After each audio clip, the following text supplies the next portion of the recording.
What is up, guys? It is Leon, and today I'm going to be showing you a yadukk game, and this was a great game. And I played it very well, and I'm very proud of myself, if you can't tell. So, we're just going to start off here. So, I have yadukk. As yadukk, I'm playing a small lakes map. And for yadukk, that's not really ideal. You really want at least, like, maybe a drylands map. Lakes is fine, I guess. Maybe continents. I don't know. If you want to get that optimal start, I think usually you get it with, like, a drylands map or something. And what I'm talking about is basically you start out with a road somewhere, you road out, and you get a 3-road connection. You connect all your cities with 3 roads, you get really lucky, and you get a pretty good start. And that's a start you can only get with, what's it called? With yadukk. But, you know, I'm not so fortunate. This will not go anywhere. This is my best shot. Up here, I mean, I guess that's technically a shot. And I'm pretty sure there is a village there. But I'm not so fortunate, as you will see. And I go out this way, there's nothing here, and you simply just start making warriors, and you move them forward. And here I got a good village here. That's a pretty good start right there. It's nothing too bad. And I actually could have gotten the optimal opening if I went here, if I went here instead of there. But that's fine. You know, that's life. But we just keep going. And we just expand here. And I'm playing against barter, and I don't know that yet at the time, until now, of course, because this is barter terrain, very easy to spot. Barter being one of the best tribes in the game. Even some may argue even the best tribe in the game, depending what you're playing. Small lakes, yeah, they're pretty decent. And they got some really great economy going. But the thing about yadukk, at least yadukk, you got some pretty good fruit rates, you got some pretty good just rates of everything, you got good farming, you got good lands. You got some pretty decent resources, and the connections really do help out, especially the network monument. That's great.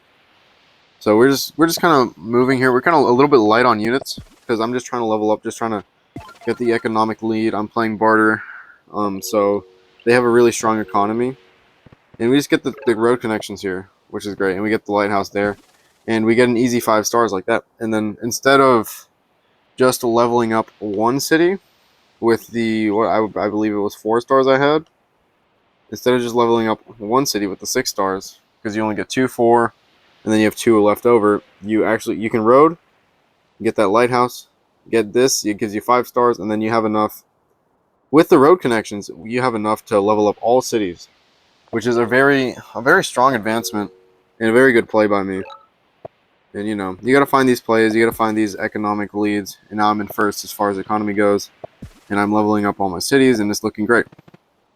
And now we're kind of I got an explorer here, just because I wanted to see where my opponent's going to be. I just wanted to see, because if this is barter terrain, there is a chance that they could have spawned in this corner, you know, and I'm up ahead economically. I can afford to spend an explorer, and ideally you do get your explorer on your 3rd city.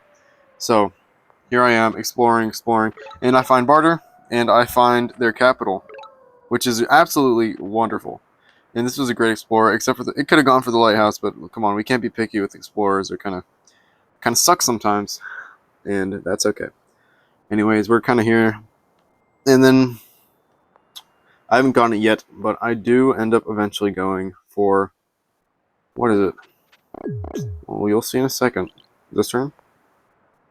I do eventually end up going for riders, and this is just because, okay, they're going for archery, since they're barter, and, well, since they're barter, they have an easy access to archery because they start with hunting. It goes from hunting to forestry and archery.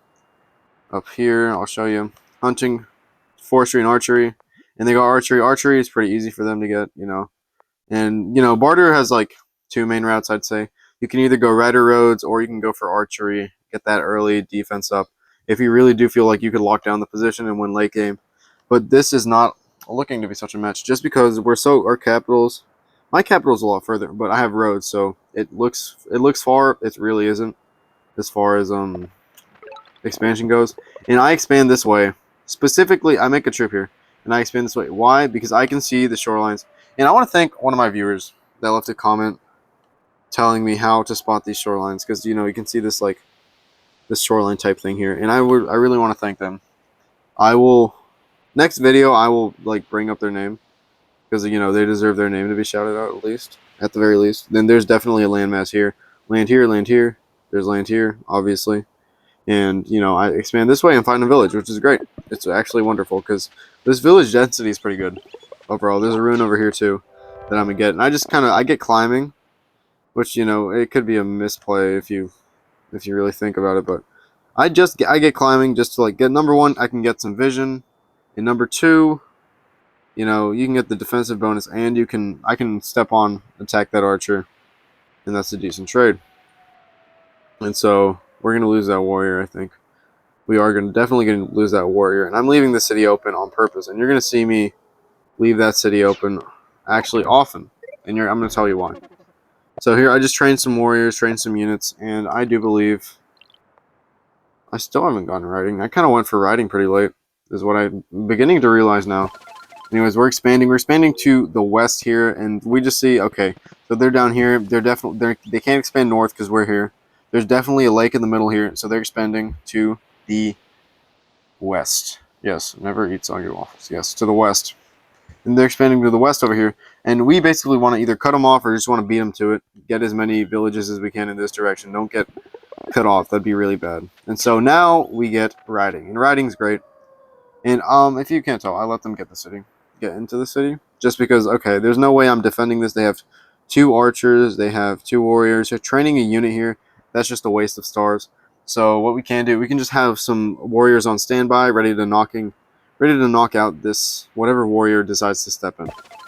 Then this is fine, and we just keep expanding this way. We make a road here, level up, get a workshop, and we're feeling just fine. And even with the siege, we're still up and ahead in star production and in, I believe, what would be? I guess score is what you'd call it. Anyways, and we're doing fine. We're training some riders here because these riders can easily just come down here, attack these archers, and we can clean up and get stars. It's a lot easier to defend in Polytopia than to attack, and this is a mistake my opponent made, as well as not expanding in their economy. They're making a lot of units. I don't know where the rest of their units are. There's only 4 here, guys. And honestly, they're not using them very well because this attack is very weak overall. And I do misplay the attack, I believe, and you will see soon. I do play it a bit wrong because I didn't let my rider come in through. Like, now my warriors are kind of just blocking the way, so I just make some more riders, and I keep expanding this way. I'm going to try to find this corner lighthouse over here. I'm going to keep pushing this way, see where I can find my opponent as far as this goes. And, okay, so I fend them off pretty easily. Okay, we got the rider here. Bounces onto the ruin. And we just train a warrior here. And we're just trying to okay, this is our stronghold here, right? We got to make sure he kills that warrior. But the thing is, these archers are we can easily get to these, attack these. And this is not optimal. You want to put something in front, right? And so also, I kind of glossed over this, but we are expanding here. And we are claiming a lot of villages. Remember, this is a small. So I believe they probably only have 5. 1, 2, 3. And I'm assuming they have 2 down here. But now we're going to have 1, 2, 3, 4, 5, and 6. And we're going to have the advantage here. And that is a great advantage. Especially since, if you hadn't noticed before, I unlocked the secret to farming a few turns back from a ruin. Which was really great, honestly. And it just allowed me to, completely... all the way back at turn 7, I believe. Before that? Before that. Oh, this ruin over here? No. What? Wait, I'm confused now. For what turn did I get that? Dang, that was pretty early. No, this farming is strange. Okay, besides the point anyways. I got farming from a tech pretty early on, and it was pretty great for me. And we do end up, we fended off this attack here. It's kind of part of the plan. We bounce off here. I do believe it is from this ruin. We'll see. But we get a good ruin. We get some good farming on. And they put their archers on some bad spots. Don't recommend it. They should have been, they should have had forestry by now. For sure. And you see here, I'm pretty sure. That was the farming tech. Yes, we discovered farming here, which is actually great. Because number one, Yadukk has a lot of farms. This village has a lot of farms. This village has farming and organization, which we got early just because of the fruit rates, just because it's a pretty consistent grab with Yadukk. And, we got farming, we got all this jazz. And, we might even start investing, maybe in a navy. Some sort of navy might be interesting, especially now that we have this city. This city could be some sort of launching point, but that's a later on type of thing. And so I'm just going to play on. We're going to see how this goes. And so we just keep going, expanding, moving forward. Keep moving forward. We rode in, and we just start leveling up. And then we're going to start producing some giants pretty soon. Number one, we have the stars, so why not? And so we just keep producing, making connections, producing. The more connections you make, you got the monument, you got everything you need. Just because 1, 2, 3, 4, 5 cities connected, now we have the monument. I haven't used it. I think I forgot to use it. That turn is why. And they start putting their troops on the water. I don't know why. I don't know about that. They have ports. I guess they were stranded here on a continent. We're gonna see. And now I'm kind of deep into their territory. I'm kind of pushing with some troops, and I have a rider here. Can make an easy attack on this archer, I believe. And yeah, we take out this archer, and then we don't. Oh, I guess we don't. That's sad. But also, my road placement, if you hadn't noticed, I made it diagonal, number one, just because it attacks more. It gives you more access into their territory instead of just going straight here, straight for the capital, like a straight line. This gives you the same amount of mobility. This is the same amount, if you can't tell, because from here it's 0.5. Because road tiles are only half one movement, if you didn't know. And if you want to see a movement guide, if you want me to make one, just to understand, to comprehend, you can look up Gully's movement guide. He has a great one. But the point being, you have one here, 2, 3, 2, 3. That's 3 movement right here. And this is 1, 2, 3. And that'd be the same, except this one also extends this way. So just diagonal roads are usually just better. And it's just better to build that way. We got a giant up here, that's great. And we're pumping out giants now. Just because we have so many resources, and our stars per turn are looking pretty good. Turn 12, 25 stars, that's pretty decent. We got another giant over here, almost, aspiring giant. And my opponent, again, makes another mistake. Makes a rammer just to ram it onto here. That's a waste of 5 stars, if I've ever seen one. Rammer's just not the play, really. We're playing a land battle right now, and he's investing in the wrong thing. And it's just not working. He doesn't have any ranged units. It's just not. He doesn't have any scouts. He has ramming for some reason. And so, what's funny? Somewhere in the game, I do believe. Oh no, that's another game. I thought I got fishing from a tech or something, but no. And so, what ends up happening here? He leaves his archer alone. He doesn't produce any units, which is just horrible. And we win the game. So we just bounce into here, and there is literally nothing he can do to stop us. So he just resigns, and we take his capital. And that's the thing. You always have to have something in your capital, or something that can always keep your opponent's units away from your capital. That's just common sense. It's basic. I mean, come on, guys. I know you guys are smart enough. If you guys are subscribed, you're smart. If you're not, you're kind of stupid. Quit being stupid and subscribe. That's just common sense.